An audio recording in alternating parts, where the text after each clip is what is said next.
So LeBron James spent his offseason assembling the oldest roster in NBA history.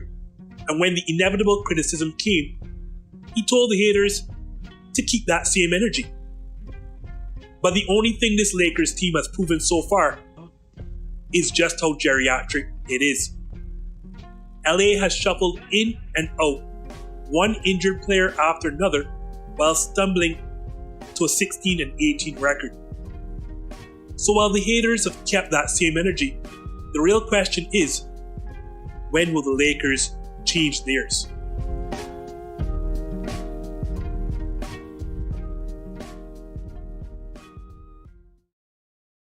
Good night, everyone.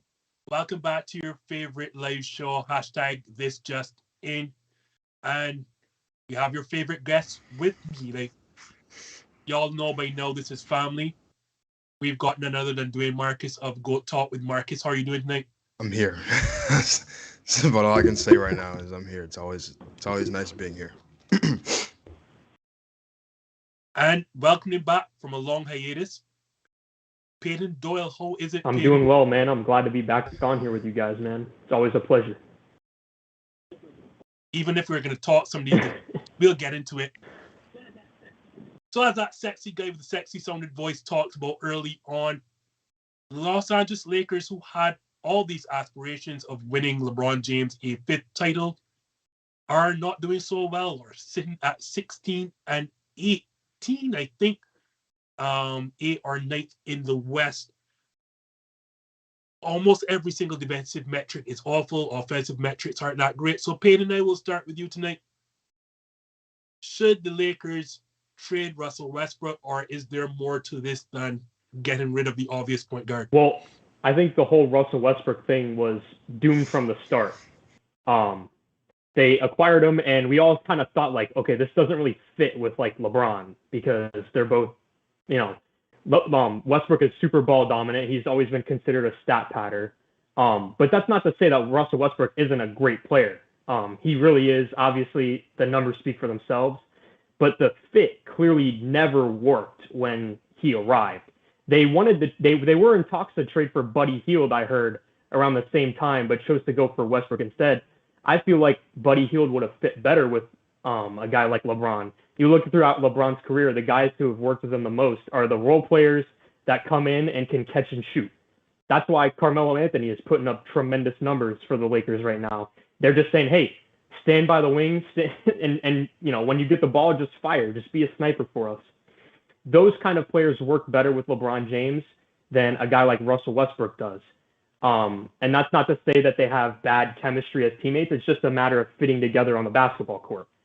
And as far as the defense is, I'd say that's just age and health. They don't have a lot of size. They're not fresh legs, and they're not healthy, which is uncharacteristic of a Frank Vogel coach team. A lot of those teams, when he was in Indiana, and obviously he did what he could in Orlando, but they were normally good physical defensive teams. But it's obviously not like that. Should they trade Russell Westbrook? That's going to be hard to say because of his contract, but maybe if they feel like they can get him off the court and be better without him, then maybe they should. But as of right now, they're not focused on the regular season. There's no doubt about it. That's why they went out and got all these old guys. They're focused on a championship run. They're not focused on the regular season. Their matter is just getting to the playoffs. Does trading Russell Westbrook help?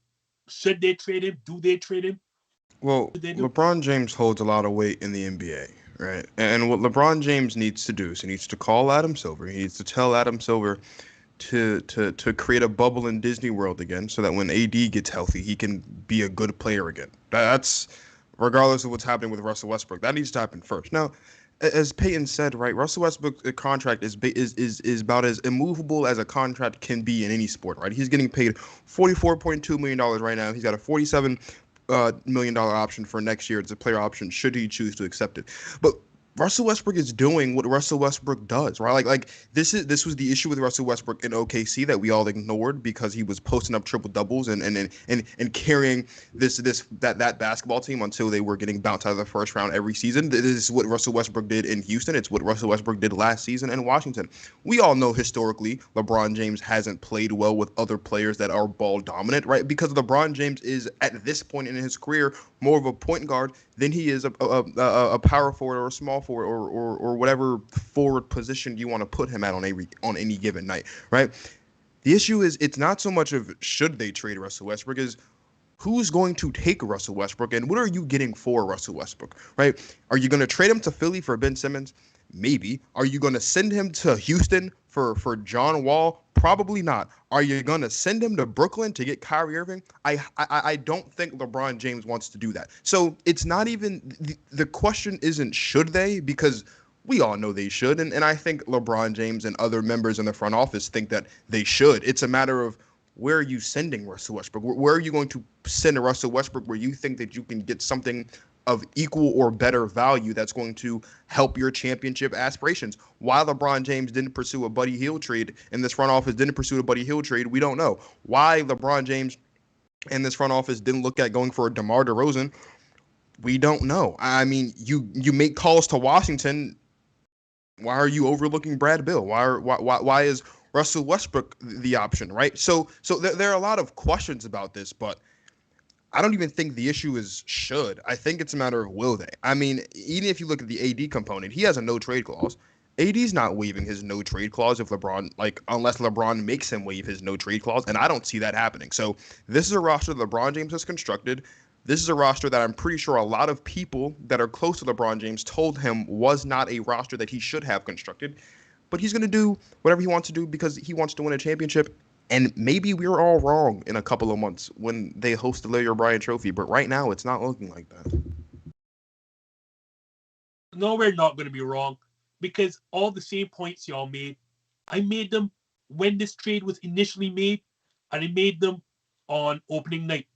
When I told a particular Lakers fan who is not on set right now, but who is in charge of my mic, so maybe I shouldn't call his name out. When I told him this is not going to work, and he acknowledged that it won't work. And by that Lakers fan, I mean Neil. Like, yes, they should trade Russell Westbrook, but as y'all both mentioned, who is going to take him at that contract? And what would the Lakers get back anyway? And let's go through, in fact, there are no scenarios. Because if you look through the recent history, the Oklahoma City traded him. Quickly after that, Houston then traded him. Washington traded him. So, like, you've already crossed up 3 markets. These teams do not want him. And then what do you get back? Let's say, for argument's sake, you find something. Like, there's nothing that tells you that you're going to get back anything more than cents on the dollar.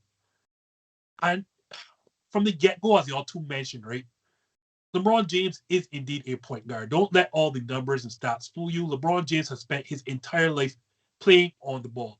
So it means that a ball-dominant person, as y'all have mentioned, like Russell Westbrook, was never going to work, especially on a team that had Anthony Davis, that had Dwight Howard, and also had, why are names fighting me? He was also in Brooklyn and Dallas. Big, tall dude. But when you have those players who all want to score the paint, that is a deterrent for Russell Westbrook. We saw as recent as Houston. Houston had to trade Clint Capella for Russell Westbrook to work. So why did LeBron James think that a team full of players who want to score the paint, that this was going to work? And please let me not make this just about Russell Westbrook, because they should trade him. But that's just the start of their issues. This team cannot defend the perimeter. This team does not defend the paint. This team does not defend one-on-one drives. This team does not shoot the ball well. And it all comes down to, as you all said, bad roster construction. P was right. Carmelo Anthony works because, again, LeBron James likes players who can space the floor for him and let him go one-on-one. Carmelo Anthony should work. Malik Monk deserves so much more minutes. So too Wayne Ellington. These are players who are going to fit with LeBron James. So it goes back to why, as Dwayne said, did you not make the trade for Buddy Hield? But there are deeper numbers to, claw into, and I'm going to look at my laptop here quickly, because there are those who believe that if Anthony Davis is healthy, this team magically gets better. That is not the case, because with a healthy Anthony Davis, this team is just 16-14, and LA are a mere +4 in the 400+ minutes that Anthony Davis and LeBron James have played together. And if you think that stat is dominant, just hold on a second. There are those who think that the team would have been magically better when LeBron James came back. We know that is not the case, because for the last 5 games, LeBron James has averaged over 31 points, almost 10 rebounds per game, and 5 assists. They've lost all 5 games. This team is bad. And barring some sort of miracle, some sort of mid-season trade, I don't know where it's coming up, because you all also mentioned there are no assets. Because LeBron James ain't traded himself, and Anthony Davis ain't going anywhere without no trade clause. What are you going to do? Trade Rajon Rondo? So, talking about one bad team from the Pacific Division to 2 actually good ones in the Warriors and the Phoenix Suns. We saw them on Christmas Day do battle. I think that was their 3rd matchup for the season already. Dwayne, this time I'll start with you. Concerning these 2 teams have the best records in basketball, and they don't like each other. Is this the NBA's next best rivalry? I don't think it's a rivalry, but I don't think it's a rivalry, but I think at least what we've been getting is a Western Conference Finals preview. It's hard to bet against these 2 teams right now. Most of us believed, I don't know about Justin, but Justin's a fan of the Suns, and he didn't believe me when I said the Suns were going to make the finals. So I don't even know how sturdy he is in his faith in the Suns. But a lot of us didn't think that the Suns would even make it back to the Western Conference Finals. And they're looking like they're the best team in basketball. Steph Curry's been playing out of his mind. He's been the 2nd best player on any basketball court on a league-wide standpoint all season. I'm not giving up on Kevin Durant quite yet. I don't know if it's a rivalry, but I think we've been getting Western Conference Finals previews. And unless some miracle happens in the playoffs, the Lakers get their lives together and learn how to play basketball the way we all know these great players can play basketball. One of these 2 teams is going to be representing the Western Conference in the finals. Which team? I don't know, but it's exciting to watch them play basketball. That's for sure. It really is. Peter's in question after watching the 3rd game of this rivalry on Christmas Day. Is it the NBA's best rivalry? I don't know if it's a rivalry per se, but it's definitely the most interesting 2 teams to watch, because it seems like every single game that they both play is for the 1 seed in the Western Conference, because they are neck and neck exactly all the time. They're always within 1 game of each other, and every time they play, it's one of the most important games of the year. So I can only imagine what it's going to be like the next time they play, if they're still neck and neck. And the Warriors get Klay back by then. I'm not sure exactly when they play again, but they might have Klay back. I think he's coming back. He's coming back soon, right? December 28th. I think that's tomorrow, right? I think that's what I heard. But if I'm mistaken, let me know. But every time they play, it's tremendous to watch. Both teams are incredibly deep, well coached, and Steph Curry is obviously must-see TV every time this man is on the court, especially now. He's definitely the MVP of the league right now, in my opinion, and I think it's tremendous. I don't know if it's a rivalry, because I don't know about the bad blood between them, but they're the 2 best teams in the Western Conference, like Dwayne said, no doubt. I don't think Chris Paul has much love for the Warriors over time, and you can imagine why, having lost some series when he was with the Clippers and the Houston Rockets. And Devin Booker's personality doesn't quite like anyone who's not on his team. So you're starting to see a little festering of bad blood, and I absolutely love it. I don't know if it's the best rivalry yet, but I do know these are far and away the league's 2 best teams. And as Peter correctly said, it feels like every time they're playing each other, it's for the league's best record. Like whoever wins that matchup is going to win, or going to be the league's best, record by the end of the night. And when you look at their situations, right, not only are their rosters very good, but they're playing the best basketball, and the numbers, all support it. They're both, I won't add much other than to say that they're both top 5 in scoring. They're both top 5 in assists. field goal percentage, net rating, defensive rating, and they play in the same division. The only bad thing about this entire situation is that they only play one more time for the rest of the season, and we have to wait all the way to March 30th. Quick question just off the fly.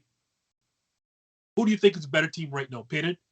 Warriors, Suns? I think the Suns are the deeper team. I think they're the better coach team. But I think that the Warriors have Steph Curry, and that puts them over the top, in my opinion, right now. I mean, right now, the Suns are the best team in basketball, in my opinion, despite the fact that Steph Curry has been playing out of his mind. But come March 30th, obviously, I'm assuming, obviously, Klay Thompson will be back. I'm assuming James Wiseman will be back in the rotation for 10 to 15 games by March 30th. The Warriors will be the best team when it matters, which is come playoff time. Well, talking about what matters, and Peyton may want to hop out here right now, but we're switching from the NBA to the NFL. And we had two teams we thought would be thereabouts when come playoff time. And right now, both of these AFC contenders are on the outside looking in. And by that, I mean the Browns and the Chargers. So, Peyton, as a guy, the only Browns fan I know, I'm going to start with you, obviously. Which team has been a bigger disappointment? The Cleveland Browns or the Los Angeles Chargers? I don't know how anyone can say that the Chargers have even been disappointing. I think it has to be the Browns. They have been the most disappointing team in the history of football ever. I mean, it's tremendous to see what is going on with them. It's almost a complete, total disaster going on in Cleveland. It's horrible. The Chargers came into the year with a rookie head coach. We knew that they had troubles on defense. We knew that they needed to rebuild their O-line. And Justin Herbert was going into his sophomore year, and sometimes quarterbacks struggle in their sophomore year. So the expectations for the Chargers, they were high. Like, we thought they could be a playoff team, and they still can be. But I didn't think that they were contenders by any means. The Browns, on the other hand, this was supposed to be their year. They had a top 5 O-line. Everyone was healthy. They revamped the defense in the offseason. This was Baker Mayfield's first year ever having back-to-back head coaches in the same. That was his head coach last year and this year. This was supposed to be his big leap, and it has been anything but that. I mean, he's bottom 25 in the league in almost nearly every major statistical category that you could come up with. And because of that, I have to say the Browns. I mean, you have a top 5 O-line, top 5 running game, and a top 15 defense, and you have a losing record in approaching week 16. Not just a losing record. Sorry, mm-hmm. And last in the division as well. Just a cherry on top. Just a cherry on top. Dwayne, do you think it's the Chargers, or are you going with Peyton and saying Browns are indeed the biggest disappointment? You know, I come on Justin's show, and I love coming on the show, and I love Justin, and I love Neil, and I love being here. But sometimes Justin puts some questions on the show sheet, and I'm just like, why is this even? Why when you think of the word disappointing in a game of word association, the first name that pops up is Baker Mayfield. The first football team that pops up is the Cleveland Browns. This is one of the most, or at least coming into the season, one of the most talented rosters. Forget in the AFC. In the National Football League. When you think of talent on both sides of the football, top to bottom, you think of the Dallas Cowboys, you think of somehow the Kansas City Chiefs, even though their defense is atrocious, and you think of the Cleveland Browns. And despite the fact that Baker Mayfield has been the biggest disappointment in the history of history, this football team has found new ways to define the word disappointing. Right now, I didn't watch the game on Christmas when they played the Packers, but I did see the video of Baker Mayfield going over to the ball boy on the sidelines, checking the stitching of the balls because he was throwing interceptions. I do not understand how we continue to do this continued cycle about Baker Mayfield, like, oh yeah, he's going to do this and he's going to do that. Now, Justin's smirking right now, and rightfully so, you know, because at the beginning of the season, I was a Baker Mayfield apologist. I said that this is a football team that can make the Super Bowl. And this is a football team that, with this head coach, with this talent, with this running game, with this wide receiver core, at least that they had at the beginning of the season, and with this defense, there's no reason why they can't make the Super Bowl. But Baker Mayfield continues to shoot himself in the foot and continues to shoot this football team in the foot. They've played, like 14 games at this point? They've 6 times this season, the Cleveland Browns have not been able to score more than 14 points. That's embarrassing. That's embarrassing. And in the game they scored the most points, which was against the Chargers, Baker Mayfield played fine, but this football team lost. The Chargers have been exactly what we thought the Chargers were going to be. A football team with a really good quarterback that has been, in my personal opinion, and call this a hot take if you want it, Justin Herbert's been the third best quarterback in football all season. And maybe you look at like a Joe Burrow and all these other guys, but he has been one of the best quarterbacks in the NFL this season. It's been a beautiful thing to watch. Baker Mayfield stinks. I always said that the Cleveland, like, you go to the Cleveland Browns and that's where your career goes to die. You know what I mean? Like, you look at like a lot of the quarterbacks and a lot of players that have gone to Cleveland. Baker Mayfield's been in the league for all of 4 years now, and his career is dead. He's not going anywhere. No one's paying big money for Baker Mayfield. No one's convinced that Baker Mayfield can win a Super Bowl. No one's convinced really that Baker Mayfield can win a playoff game. So, yeah, the Browns have been the biggest letdown in sports. Forget the NFL. They've been the biggest letdown in 2021 as a calendar year with sports, and it's not even close. So the thing is, right, I'm going to try to balance this out by trying to go with the Chargers because, they lost to the Texans. And, maybe it's because I have too many Charger fans on my Instagram feed. So I was trying to buy into the hype and Justin Herbert into the second year. And we all thought Brandon Staley was coming to fix the defense. And I want to say that Brandon Staley, I think, is not a good coach and he's in over his head. But that's another conversation for another time. Because y'all are correct. It's Cleveland Browns and it's not even close. Because Payton will tell you before the start of the season, I was one of these people who thought this roster was a Super Bowl ready roster. You sign John Johnson, you get Troy Hill, you get Jadeveon Clowney. In the draft, you get Jeremiah Owusu-Koramoah, you get Greg Newsome, and I'm like, all right, everything is there. You have Odell Beckham Jr. We know how that panned out. You have the best running back tandem. You have a good head coach in Kevin Stefanski. Like, everything is there.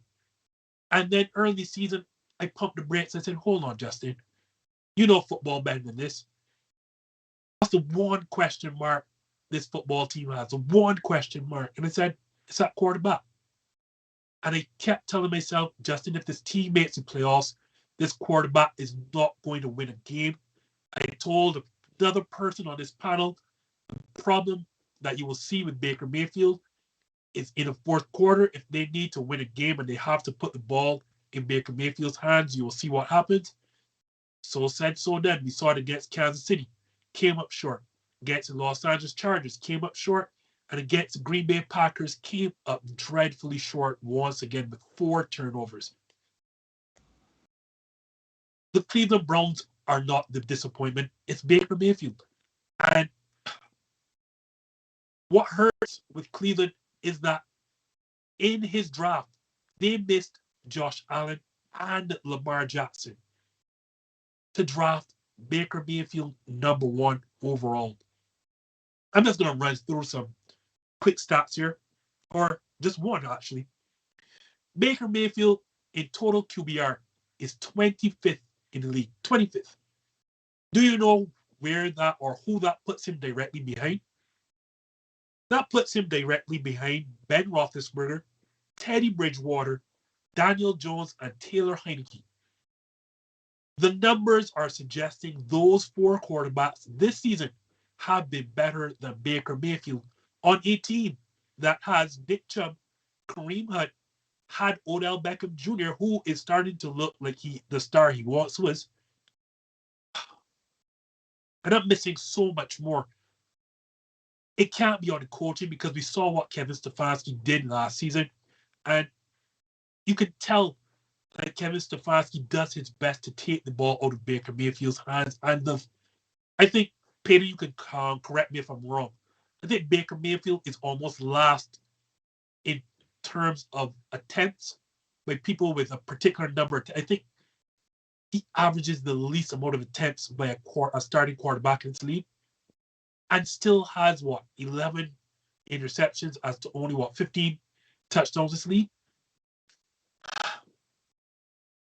That can't cut it. So that obviously then leads us into the Browns are 28th in total passing attempts this year. And those also include the games where Baker didn't play. So the Browns are doing everything saying, okay, Baker, we really need you to just all you have to do, bro, is not turn the ball over. That's all you need to do. That's what Kevin Stefanski is telling Baker. All you have to do is not turn the ball over, right? And since 2018, since the day he was drafted, number 1 overall by the Cleveland Browns, he has thrown 54 interceptions, which leads the NFL in that span of time by far. So any time the Browns are in a situation where they need to throw, they don't want to throw because they know what happens when they're on a 3rd and long or when they're in the 4th quarter, which is why Baker Mayfield has the worst passer rating of any quarterback in the 4th quarter this year. This is what, like, anytime the defense knows that the Browns have to throw, dude, it's game over. That's their mouths start watering. That's what they've been waiting for. They're like, please make this man throw because he's horrible. He's terrible. I don't know, like, I don't know a guy who has like been such a fool's gold in the NFL than Baker Mayfield. Seriously, it's been he had a great, promising rookie year, the worst sophomore season I've ever seen by any guy ever, a decent 3rd year, and now this year, it's terrible again. I've seen more progression. I have seen more progression in Davis Mills and the Houston Texans this year than I have in Baker Mayfield since he's been drafted. And I truly, honestly mean that. And you can run the numbers up. They are not that much different. And he's playing on the Houston Texans with a bottom 5 O-line, bottom 5 run game with freaking Rex Burkhead. And his best wide receiver is Brandon Cooks. Aside from that, who knows who it is? And he has been progressing more than Baker Mayfield has since he's been drafted. To say all that, when you say John Johnson, you say Troy Hill, you get Jadeveon Clowney, you have the awesome draft you have, and you have the backfield and the wide receiver threats you have.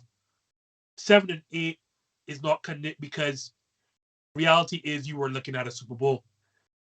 So to give Peyton the time to calm down, because this one is going to probably anger him too. Dwayne, I'll start with you in this segment. We have all now talked about how bad Baker is. What should the Cleveland Browns do at quarterback for the 2022 season?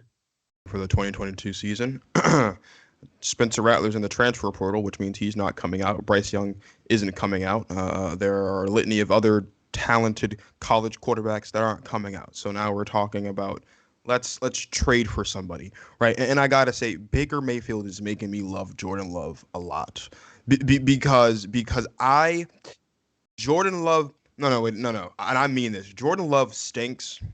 I don't know if you can get any worse than Baker Mayfield. I just don't know, man. I don't know if you can get any worse than what Baker Mayfield has done with the weapons that he has had at his disposal for the last for the first 4 years, almost 4 years of his career. You can call Jimmy Garoppolo. You can call Big Ben. You can call you can call Jameis Winston maybe because he might not have a job in New Orleans next season if Russell Wilson decides to leave. Hell, you could call Russell Wilson, but I'll tell you this: no one wants to play in Cleveland because there's nothing in Cleveland, and quite honestly, the Cleveland Browns are going to go back to being the laughingstock of the AFC North because Joe Burrow is legit. We all know that Lamar Jackson is fantastic. Mike Tomlin's coaching the Steelers, and as long as he's the coach of the Steelers, despite how laughable their defense is, I think the Steelers will be able to keep their head above water. The Cleveland Browns are going to stink for the next decade. They were the only team in the 2010s to not make the playoffs. They started off the 2020s making the playoffs. They're not making the playoffs again unless they can figure out their quarterback situation.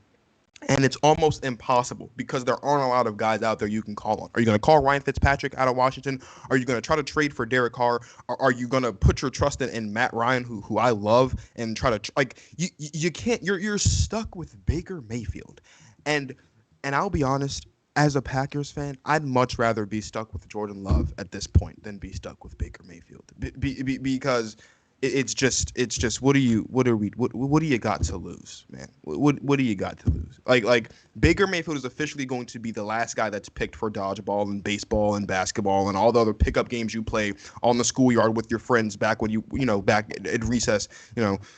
For you, Justin, that was back when you had to sit for oil paintings for pictures and things. But Peyton, you know, one that long ago, for you understand how it works. It's going to be a very long time before anybody looks at Baker Mayfield as the answer to winning football games, forgetting the playoffs, to winning football games in the regular season. I wonder what's going to become of his progressive odds. So, as again, the only Browns fan I know, Peyton, what does your franchise do at quarterback going into next season? Because it can't be keeping Baker Mayfield, obviously. Well, I mean, it's almost anything would be better. I mean, you look at any statistical category, and he's, like I said, he's like 25th to 23rd in almost every stat that matters. I wouldn't even be mad if they rolled out Gardner Minshew. I wouldn't be mad if they went and got Mitch Trubisky. I really, really, truly would not. Baker Mayfield is going to want like $35 to $40 million per year to be absolutely mid. Like, I'm so serious. He wants all this money, and he doesn't deserve it. He's terrible. He was gifted Nick Chubb and Kareem Hunt. He was gifted a top 5 O-line, and he's the only quarterback to have these things and suck. Absolutely be terrible. Like, coming out of college, what was the thing everyone raved about him? Oh, he was small, but he can extend plays and improvise, and he's accurate like Drew Brees. And he has been anything but that. He is inaccurate. Every time he tries to make a play, something bad happens. The only time I'm comfortable with Baker Mayfield is when he's checking down to Nick Chubb or handing the ball off to him.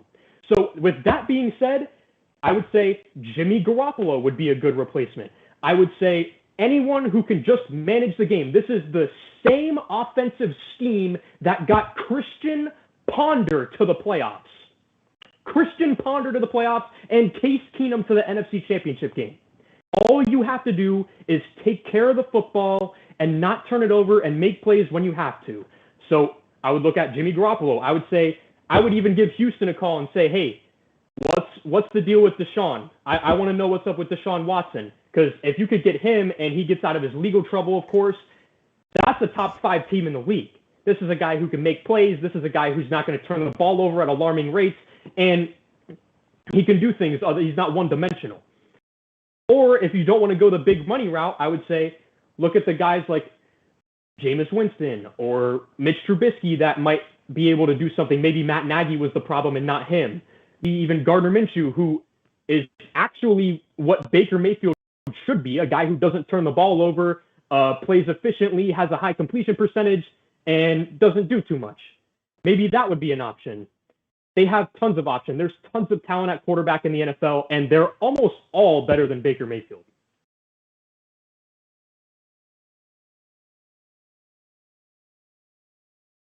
Moment. Get on the practice field. One of us is going to be the quarterback for the Cleveland Browns next season. One of us is going to win more games next season than Baker Mayfield does with the Cleveland Browns this season. Because let me tell you, and you mentioned Mitchell Trubisky, Payne. I know we have to go on with the show, and I just want to say this very quickly. I've been very against my religion as a Packers fan because I've been defending Mitchell Trubisky as much as I can because I insist that he wasn't the issue in Chicago. I bet dollars to donuts if Mitchell Trubisky is the new quarterback of the Cleveland Browns make a legitimate run at the AFC Championship because Mitchell Trubisky is not a bad quarterback. And it pains me that in the business of the NFL, a guy like that has now been reduced to being a backup in Buffalo. And I mean, I'm happy for him, and it's nice that he's still getting paid money because he's a good dude and he's a good quarterback.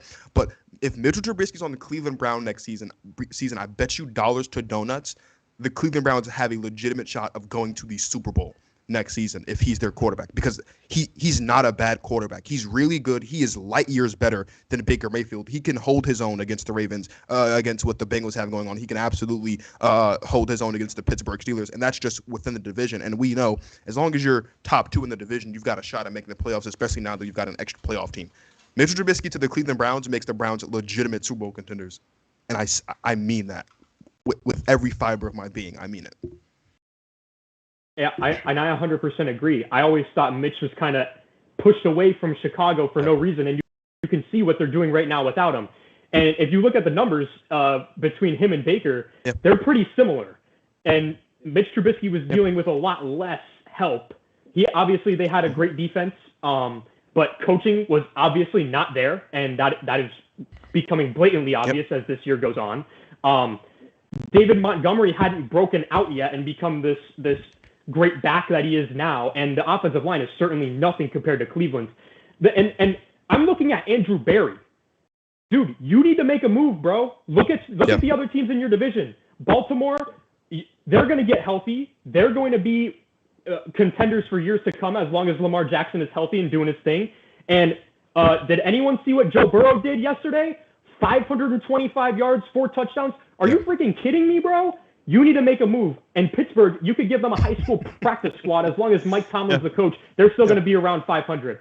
So you need to make a move. You need to realize, listen, we can't settle with being average. We can't settle with being mid. We can't settle with that. We need to step up because our division is putting pressure on us to step up. So it's on him that he needs to roll the dice. And the last thing before we go, the only thing that people hold against Mitchell Trubisky is the fact that Deshaun Watson and Patrick Mahomes was taken ahead of. He was taken after them. That has nothing to do with him. If you strip that away and just look at what, and I wish I had my old notebook. I've taken so many notes and done so many shows. I don't have my old notebook. But if you take a look at what Mitchell Trubisky did in Chicago before he was ceremoniously booted out of there in favor of the old fart that is Matt Nagy that's calling the shots now for Justin Fields and look like on a consistent basis he has no idea what he's doing. Mitchell Trubisky was legitimately, as the quarterback of the Chicago Bears, I knew personally the Bears were going to run the NFC North once Aaron Rodgers had retired or left Green Bay or whatever, because he's just that good. That defense was good. That football team is good. Allen Robinson's a top 10 wide receiver. We know all about David Montgomery. Like, that was a really good football team with a really bad head coach. You could call Nick Foles to be the quarterback of the Cleveland Browns, and they'd have a better shot at making it to the Super Bowl than they do right now with Baker Mayfield. And that's no hate on Nick Foles, but that's embarrassing to say, man, that a journeyman in the NFL, Super Bowl champion, Super Bowl MVP, but a guy like Nick Foles, who is very talented, once threw for 7 touchdowns in a game, could outplay you right now at this stage in his career than Baker Mayfield, and he's only been in the league 4 years. I know this for sure. Baker Mayfield better not be asking anybody for any money, because he's not getting any from anybody, and he shouldn't, because he doesn't deserve it. Well, I may wear a Santa Claus hat, but I sure as hell wouldn't give Baker Mayfield any money either. So here's the thing, right? That Cleveland Browns roster, you can't go any draft looking for a quarterback because, as Dwayne mentioned, there are no good ones coming out anyway. And even if there were, let's say for argument's sake that Spencer Rattler was not in the transfer portal and he was looking to come out. Like, this Cleveland Browns roster is too good to be looking at another young quarterback. This is a Super Bowl roster in reality situation. When you look at it, I mentioned all the names, kept forgetting Jarvis Landry's name. You have a top 3 lane, and that's not number 3. This is a team ready to win right now. And if that's the case, right, I was asking myself when they put the question out myself, who the hell can they get at quarterback to make sure that they have a Super Bowl roster? Initially, I was thinking Jameis Winston or Jimmy Garoppolo. Like, those will be the 2 names leading the free agent quarterback market. But there is one.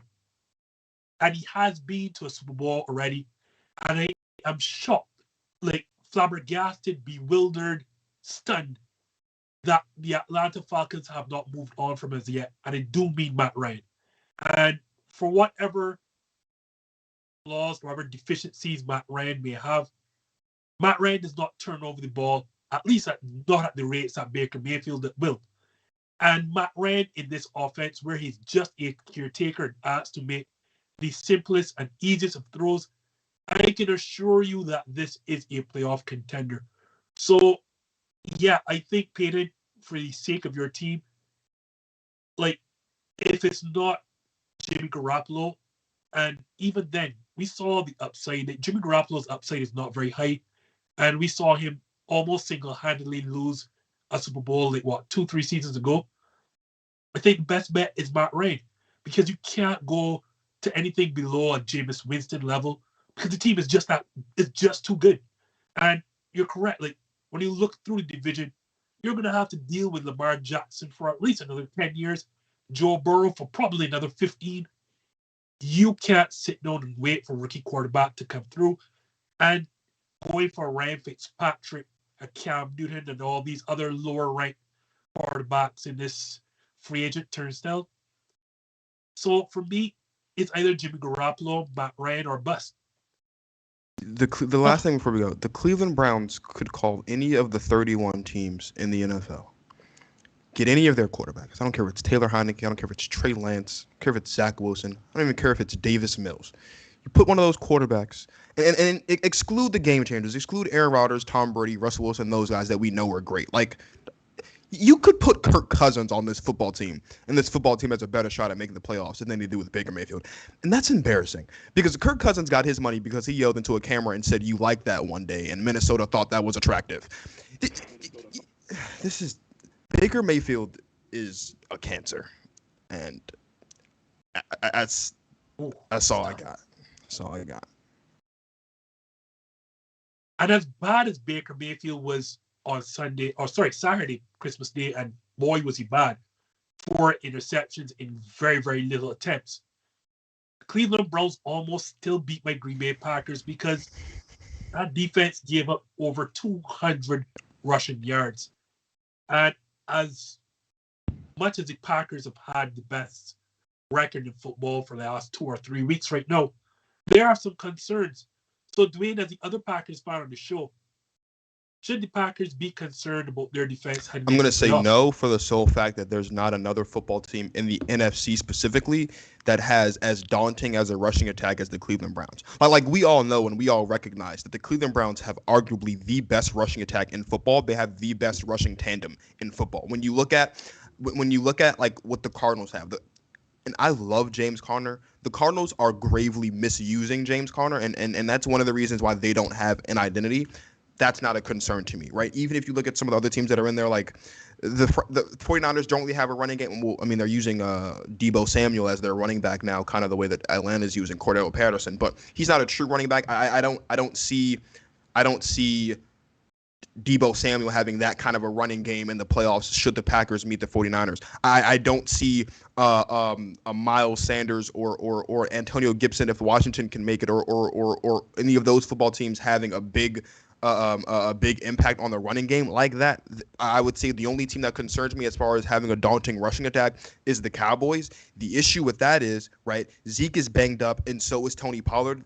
We don't even know if they'll be healthy come playoff time. I mean, we assume they will be, but we don't exactly know what version of those two guys we're getting come playoff time. Then you look at the Tampa Bay Buccaneers, right? Leonard Fournette's injured. He should be back come playoff time, I assume. They don't trust Ronald Jones at all. That was evident when they went out and signed Le'Veon Bell. So there's not really another daunting rushing attack in the NFC that I would have to worry about, except maybe the Vikings, but I don't know if the Vikings make the playoffs. I don't exactly know if the Vikings and the Packers' paths will cross again, you know, after we play them, I think this upcoming weekend. So on that level, I'm concerned from a rushing standpoint. But I mean, Jair Alexander is going to be there, right? You and I keep continuously talking about how we don't think that Zadarius Smith is ever going to put on a Packers jersey again. But Rasul Douglas has been playing really well. So has Devondre Campbell. Like the defense is good. I think what happened is the thing that we sucked at, which is stopping the run, is the thing that the Browns do very, very well. And it's the only thing that the Browns, aside from being bad, it's the only thing that the Browns do very, very well. I don't think we're going to be in another situation where we have to worry about a football team running the ball almost 200 plus yards. So me personally, I'm not that concerned. Peyton, should our Packers be concerned of the recent defensive struggles? I would say it is absolutely concerning because you're going to have home field advantage at Lambeau Field. And it's going to be cold. It's going to be winter. It's the playoffs. This is when things get gritty. This is when running the football does matter. It's cold, and it's time to run. That's what it is. And you look at some of the other teams in the NFC playoff picture right now, the Cowboys are 6th in total rush yards, in total team rush yards. The 49ers, 7th in total team rush yards. And then you have the Philadelphia Eagles, who you might match up with, who are first in almost every statistical category in rushing the football. And we'll talk about the Eagles later.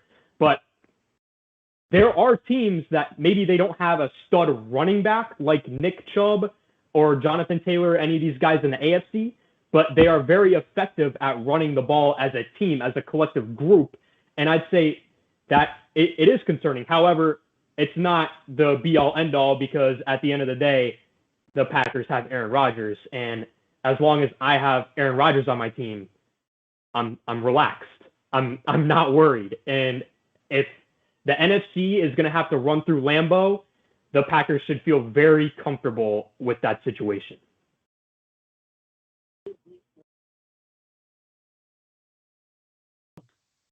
We're giving up this season, and wait for it, I thought the Chargers are bad. We are giving up 4.8 yards per carry. Now, obviously, a lot of that happened because we just played the Browns and gave up over 200 yards, and that number got boosted, but it only came from like 4.5. So it's not like we were doing great before that game anyhow. And throughout the middle of the season, we were experiencing some sort of success defensively. We went into Arizona, played well there, held Kansas City to, I think, 13 points, then shut out Seattle at home. Since then, though, gentlemen, would you know, the Green Bay Packers have given up 34, 28, 30, 30, and 21, which should have been more than 21 against the Cleveland Browns. That is concerning. And it is not concerning, like Dwayne said, because we are lacking the personnel. Like, we got back Kenny Clark, and he is a monster in the middle. Like, I think he's the second best nose tackle in football behind Aaron Donald. At some point, we're going to get back Jair Alexander, but obviously he is a shutdown corner. It is not for a lack of players because, as Dwayne also mentioned, I like Devondre Campbell, and I think he was a big snub inside linebacker for the Pro Bowl. My issue is the defensive coordinator. And sometimes I wonder if he and I are watching two completely different games. Because coming into this game, and we also gave up about 30 points to a Baltimore Ravens team who was missing everyone, including Lamar Jackson. And while he had a lot of success through the middle of the season, playing this too high safety shell look that he likes, because we don't have Jair Alexander, so you want to protect our younger corners. When you go into a game against Cleveland Browns, who want to run the football, something should tell you playing two high safeties, it's not going to cut it. Nope. Joe Barry continued to play, and I mean, I'm not saying that Cleveland offensive line didn't blow our defensive line up the water and Nick Chubb didn't break tackles, but it sure as hell helps when both of the safeties are like 10, 15 yards off the line of scrimmage and you don't see them until the second or third level. Like, that is like, how do you continually sit down and put Adrian Amos and Darnell Savage so far back off the line when Nick Chubb is carving you, like literally carving you in front of you? So I figured, okay, not only is Nick Chubb gashing you at almost like 9 yards per carry, but Baker Mayfield is willingly turning over the football.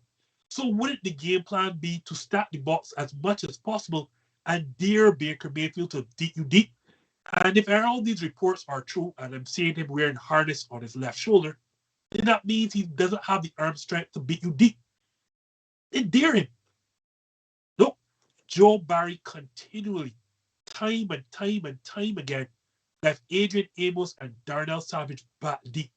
And well, we got away with it, and just barely got away with it against Cleveland. Every other quarterback we're going to see in the NFC playoffs are not as bad as Baker Mayfield. They're not going to turn over the football. The Rams don't want to run the football, so I'm not afraid of that situation. But the Tampa Bay Buccaneers will run the football if they need to. And I'm guessing Leonard Fournette is going to come back at some stage.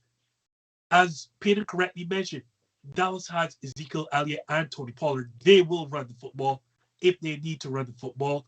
San Francisco only wants to run the football to take the football out of Jimmy Garoppolo's hands. Minnesota Vikings, the same thing. We have problems matching up with Dalvin Cook.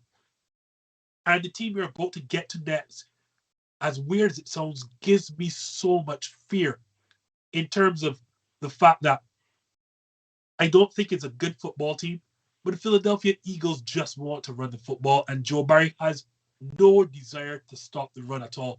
So, Peyton, you mentioned it. The Philadelphia Eagles are first in yards per carry, rushing touchdowns. Is this Philadelphia Eagles team legit? I would say they're scary. They're a team that you don't want to play come playoff time, especially now that they're rolling. They're on a 3-game win streak. Now, however, they're playing against NFC East teams and the Giants and, whatever. But teams that have an identity are always scary come playoff time because they know what they want to do. They know they want to run the football. And I got to give credit to Nick Sirianni. I thought this was going to be a train wreck. He has said, okay, give me Jalen Hurts and we're going to run the football. And that's exactly what they're going to do. And if you're the Packers, you're looking at that and saying, wow, this is this team's biggest strength and this is our biggest weakness. I would say that is extremely frightening. And any team that can physically run the ball and control the clock, like the Eagles, and the offensive line has been playing great as well, that team is always scary because if they jump out to a little lead, we saw this. The Titans did this when they had Derrick Henry and Tannehill was throwing for like 70 yards in a playoff game and winning. They were controlling the clock. They hopped out to a nice little 10-point lead. They played solid defense, and they got all the way to the AFC Championship game and had a 10-point lead against the Kansas City Chiefs. It's a team you don't want to play come playoff time, the Eagles. Do I think that they're a real threat? No, because I also think that Dallas can control the clock. Tampa Bay control the clock. They can also run the ball as well. But any team that has bread and butter, like the Eagles, is a team that should be taken with some respect. The same way, Dwayne? No. No. And don't get me wrong, Peyton is 100% right about everything he said. I don't like putting the word legit next to any football team that hails from the NFC East. Just don't. I don't think it's possible to do that. This has nothing to do with the question, but I think it's funny, and I think you two will get a kick out of it. I got into a 15-minute argument with a Cowboys fan last night because he said the Cowboys and the Bucs will be in the Super Bowl. I just find it hard to take anything that comes out of the NFC East serious. We just watched the Washington football team get absolutely obliterated last night by the Dallas Cowboys. What does that have to do with the Philadelphia Eagles? Absolutely nothing, except for the fact that this entire division sucks. And like I said, everything Peyton said is right. This team has an identity. Nick Sirianni has been doing a lot better than a lot of people thought. And if it weren't for the record component, me personally, I'm going to go out on a limb and say that Nick Sirianni, based on what he's been given to him to work with, he's been the best coach in football this season because nobody thought that the Philadelphia Eagles were going to be in a position to potentially be making the playoffs this season. Not like there's a really slim chance, but like it's all but certain at this point that unless something crazy happens, and it's the NFC East, and something crazy is probably going to happen. Like the Philadelphia Eagles will be the 7th seed in the NFC playoff picture when it's time for them to come around. We will be seeing Philadelphia come playoff time. That's more than likely what's going to happen. But I'm just not. I just don't think anything about the NFC East is legit, aside from the fact that all of the teams legitimately suck and Micah Parsons is legitimately overhyped. Outside of that, there's not a lot of legitimacy hailing from the NFC. Well, Dak Prescott's legit. So that's one thing that is truly legit about the NFC East. But like that's it. And yeah, Micah Parsons is overhyped. And yeah. I don't know.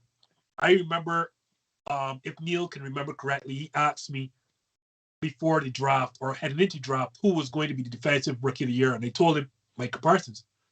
I told him it was our draft special in Bubba's, and I told him this kid that Dallas drafted, he is special. Micah Parsons is special. He's beautiful. He's very good at what he does.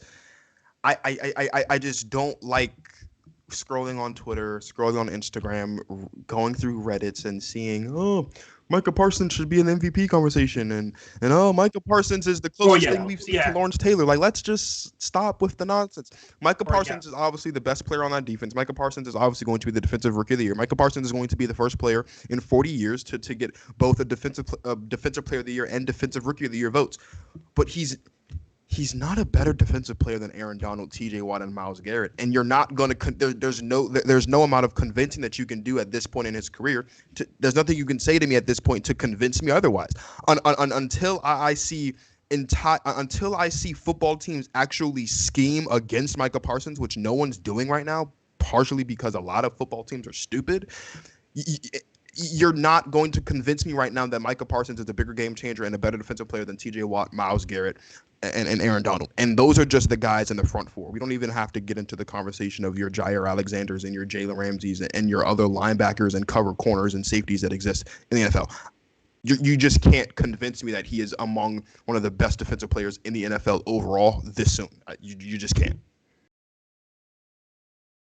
Before I get to the Eagles, let me quickly say, as we're on Micah Parsons, that collection of Dallas defensive stars, if left unchecked, they can really be scary, right? When you watch, and I mean, Washington, like, you really should not, you should take a pinch of salt when you're watching Washington football games, but that front seven of Dallas is so scary.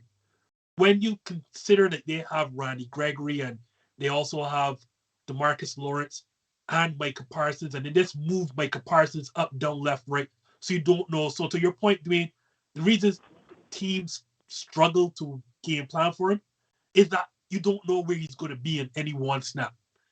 But getting to the Eagles, won 5 of their last 6 games. Granted, like, they're against, like, what? Washington and New York and New York again. Like, these are not good. And I mean, New York, I mean both New York teams, the Jets and the Jets. These are not good football teams that they're beating. But as someone in the comments said, like, this is a trap game for somebody in the playoffs. And if I'm the Packers, I'd be concerned. So I'd hope to get number 1 seed and avoid that trap game. Because my word, I'm not sure. Like, I've gone through the numbers. They are first in total rush yards. They are first in yards per carry. They're first in rushing touchdowns.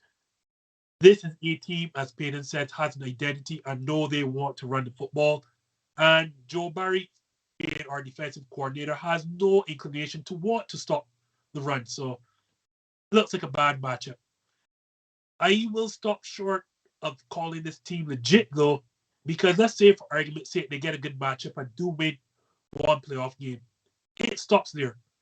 Simply because whenever they enter the playoff field, they're going to have the worst quarterback in the entire field. There's no ifs, ands, or buts about that. And yeah, if we think Baker Mayfield is bad, Jalen Hurts is only slightly better.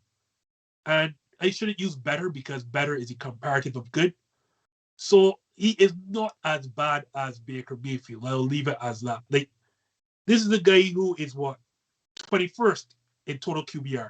So just 4 spots above Baker Mayfield. 16 touchdowns to 9 interceptions. Like, and I think he's barely completing 61% of his passes. This is a guy who misses wide receivers in stride, who cannot really throw the deep ball. And I thought that people should have figured this out from Alabama. There's a reason that they moved on from him and went to Tua, because not only does he lack accuracy, but he lacks the arm strength.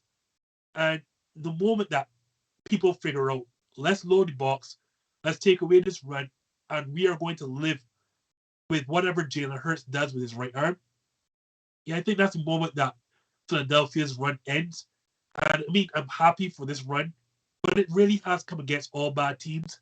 And when you get into playoffs, there are no bad teams left. And I don't know if I do know that Jalen Hurts is not good enough to beat 2 playoff teams. He may get one because that run attack may jump somebody. I pray to God it's not me. But he's not going to get 2 teams in a row. So, guys, go I'm ahead. just gonna say, I think that they might be able to win 2. They might be able to win 2. You look, if everything is the way it is right now.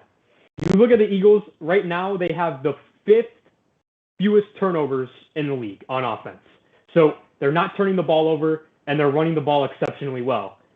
That's almost how the Browns almost got to the AFC Championship game last year with a horrible quarterback. Now with a lot better team, don't get me wrong. But a team that's not turning the ball over and is running the ball, I think is always scary come playoff time. If everything is the way it is, they play the Rams in the first round.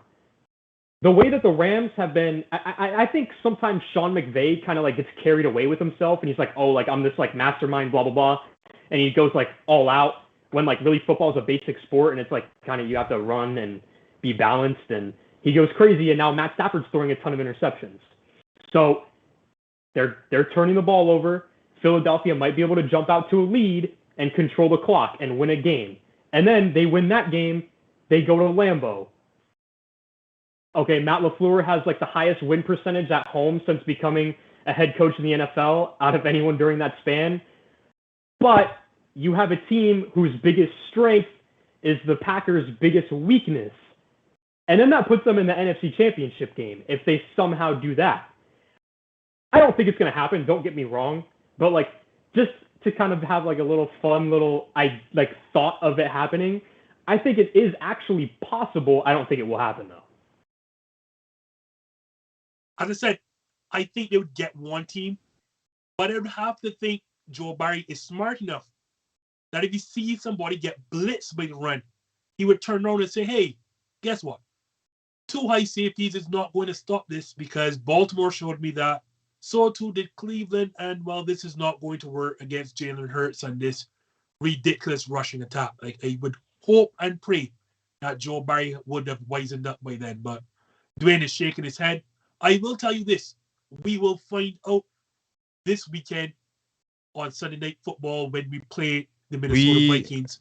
Are getting blitzed by Dalvin Cook this Sunday. We are getting absolutely blitzed by Dalvin Cook on Sunday. The only thing that's going to make this Sunday good for me is that the person that I'm playing in my fantasy football league championship doesn't have Dalvin Cook on his team. That's the only reason I'm confident about this Sunday, because outside of that, we're getting absolutely blitzed by Dalvin Cook. We're getting blitzed by Justin Jefferson. We're going to get blitzed by Adam Thielen because Joe Barry is terrible at his job. I clowned Mike McCarthy for going and grabbing Mike Nolan off the scrap heap last season.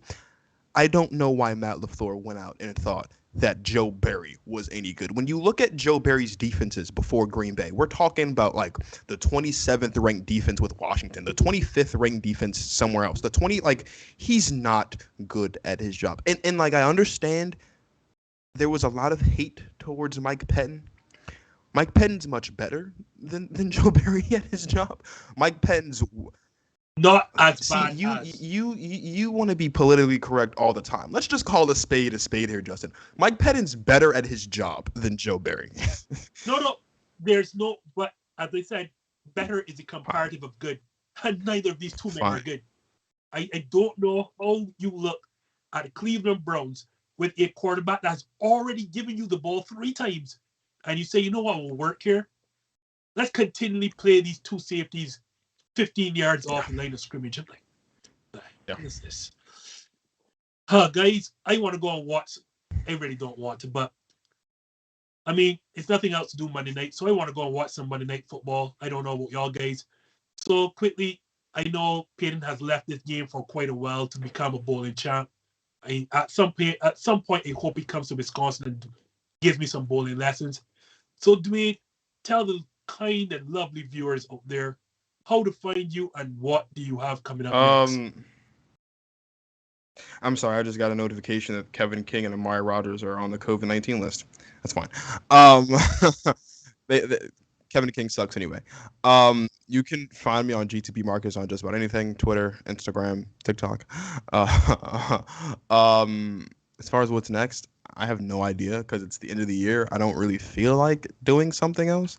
I probably will because I usually say I'm not going to do something, and then the day of, I'm like, yeah, I'm going to do it. So if I do it, you'll hear about it on one of those things, and Justin will probably be there if I can pull him away from his family for an hour one of these days this week to get him on the show. I was supposed to tell you, yeah, I'm free tomorrow night, so if you want to do something tomorrow night. End of the year show tomorrow night, 8 o'clock Eastern on YouTube. Be there or be square. Yeah, that's really it. I'm not going to get into my long rant, but this year's been full of ups and downs, and we're kind of down right now, but it's fine. We'll be up shortly. Hopefully, we can get Peyton Doyle back here because I know you, the viewers, love to see Peyton here. You know how to find us every Monday night, 7 o'clock. I wish Marsha were here. Marsha's so good at this. 6 o'clock Central, 7 p.m. Eastern, and 8 o'clock Eastern Caribbean time, including Barbados. We are right here every Monday night on YouTube. You can find us also on Instagram and Twitter as well. I think you can follow the show on Twitter at ThisJustin1 and on Instagram at ThisJustin. The I in Justin is on 1. What he said, yes. You can tell that I do not control our social media handles. So people, for Peyton Doyle and Dwayne Marcus of the Goat Talk with Marcus, I am Justin of #ThisJustin signing out. Go watch Monday Night Football or do something even more productive with your life. Good night, everybody. I don't have a mark on my face, and my upset son in Lisbon, and I just turned 22 years old. I must be the greatest. I told the world, I talk to God every day. If God's with me, ain't no matter, you're just the same. I shook up the world. I shook up the world. I shook up the world. I shook up the world. I said, can I be a legend? Search your soul and answer me this question. Do you think I have what it takes to be great, but still be humble and learn from my mistakes? Shit.